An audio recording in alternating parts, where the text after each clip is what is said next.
Assalamualaikum warahmatullahi wabarakatuh. Perkenalkan, nama saya Widya Hamzah, mahasiswa Bisnis Digital semester 3. Di sini saya akan mempresentasikan tugas review buku di mata kuliah Pendidikan Agama Islam yang berjudul Integrasi Iman, Islam, dan Ihsan dalam Membentuk Manusia Seutuhnya atau Insan Kamil. Yang pertama itu iman. Iman adalah ikatan antara kalbu hati dengan ucapan dan perilaku. Dengan istilah lain, iman adalah kesatuan, keselarasan, dan keserasian serta keseimbangan antara isi hati dan ucapan dan perbuatan atau pandangan dan sikap hidup yang berlandaskan ajaran Allah Subhanahu wa taala. Dalam Al-Quran dan hadis ditegaskan bahwa setiap muslim harus beriman kepada rukun iman, di mana itu merupakan hal yang wajib untuk diimani. Rukun iman dituangkan dalam diri manusia yang beriman dengan melalui 3 tahap, yaitu iman diyakini dalam hati, iman diikrarkan dengan lisan, dan iman diamalkan dengan anggota badan. 6 rukun iman.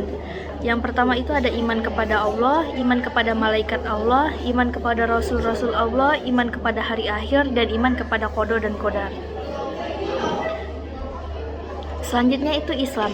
Secara etimologis, Islam berasal dari bahasa Arab, diderifikasikan dari kata salimah yang berarti selamat sentosa. Dari kata ini membentuk aslama yang berarti memelihara dalam keadaan selamat sentosa, dan juga berarti menyerahkan diri, tunduk, patuh, dan taat. Kata aslama itulah yang menjadi pokok dalam Islam, mengandung segala arti yang dalam dari arti pokoknya. Dari pengertian leksikal ini berarti semua benda dan semua manusia bisa disebut Islam sebab mereka selalu taat, patuh, dan menyerah kepada ketentuan Allah Subhanahu wa taala. Ada 5 rukun Islam, yaitu yang pertama itu mengucapkan kalimat syahadat, yang kedua itu mendirikan sholat, ketiga berpuasa, keempat membayar zakat, dan kelima naik haji bila mampu. Selanjutnya itu ada ihsan. Ihsan berasal dari kata Arab atau terbaik.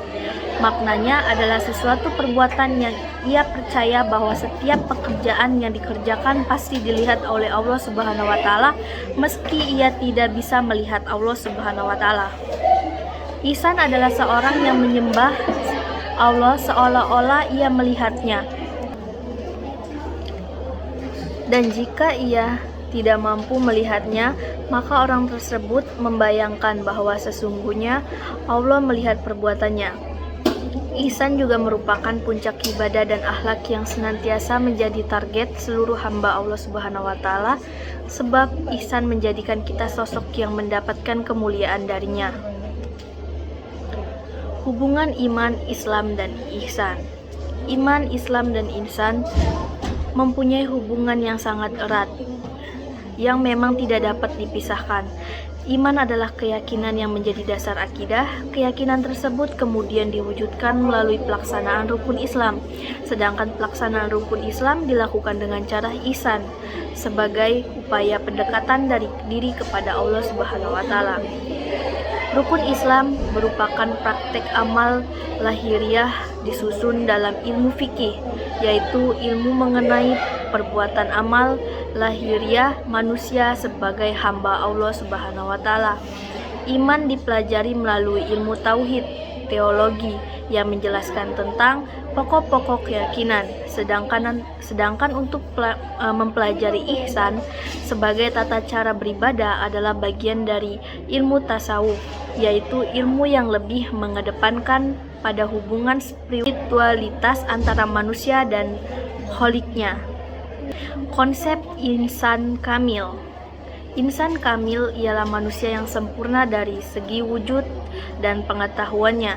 Disebut kesempurnaan dari segi wujud karena seseorang tersebut merupakan manifestasi sempurna dari citra Tuhan. yang pada dirinya tercermin nama-nama dan sifat-sifat Tuhan secara utuh. Adapun kesempurnaan dari segi pengetahuan, maksudnya ialah telah mencapai tingkat kesadaran tertinggi, yakni menyadari kesatuan esensinya dengan Tuhan, yang disebut ma'rifat. Kata al-insan terkadang dilawankan dengan al-jin atau makhluk halus. Insan kamil dalam pandangan Al-Quran. Secara umum, konsep manusia berkisar pada dua dimensi, yaitu dimensi jasmani, lahir, dan rohani, batin. Nama lain dari dimensi jasmani atau lahir adalah tubuh atau badan yang tidak terdapat perbedaan karena paling tampak di depan mata dan mudah untuk diobservasi. Sedangkan dimensi rohani, nama lain adalah jiwa, batin, atau hati, yang mana paling rumit sehingga terdapat banyak perbedaan. Dalam Al-Quran, manusia dapat diterjemahkan menjadi tiga: Basyar sebagai dimensi jasmaniah, al-insan sebagai dimensi psikologis atau rohaniah, dan anas sebagai dimensi sosiologis dan kemasyarakatan. Cara memperoleh derajat insan kamil. Nafis menegaskan bahwa insan kamil diperoleh setelah hamba mencapai fana dan baka. Dalam pandangan Nafis menegaskan Allah pada zat yang merupakan kedudukan tertinggi sebagai titik puncak pengetahuan makhluk tentang Allah atau tujuan terakhir perjalanan menuju Allah, yakni dengan memandang melalui pandangan batin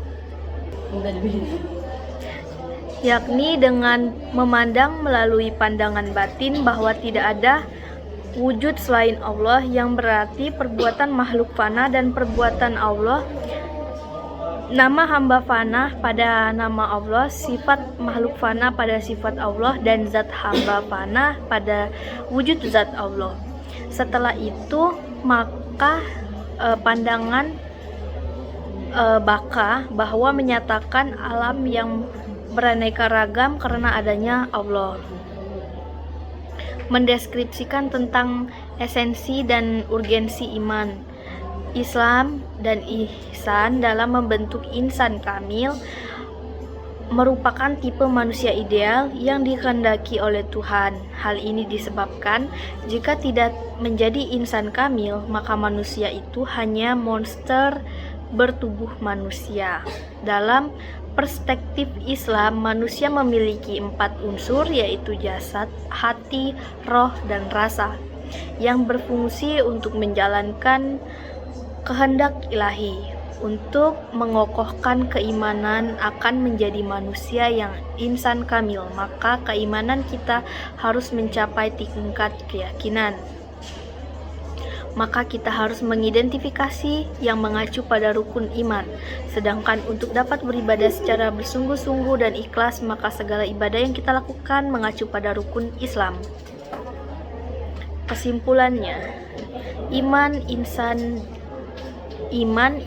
dan Islam adalah rangkaian konsep agama Islam yang sesuai dengan dalil. Iman, ihsan, dan Islam saling berhubungan karena seorang yang hanya menganut Islam sebagai agama belumlah cukup tanpa diimbangi dengan iman. Sebaliknya, iman tidaklah berarti apa-apa jika tidak didasari dengan Islam. Selanjutnya, kebermaknaan Islam dan iman akan mencapai kesempurnaan jika dibarengi dengan ihsan, karena ihsan merupakan perwujudan dari iman dan Islam yang sekaligus merupakan cerminan dari kadar iman dan Islam itu sendiri. Sekian, terima kasih. Saya akhiri. Wassalamualaikum warahmatullahi wabarakatuh.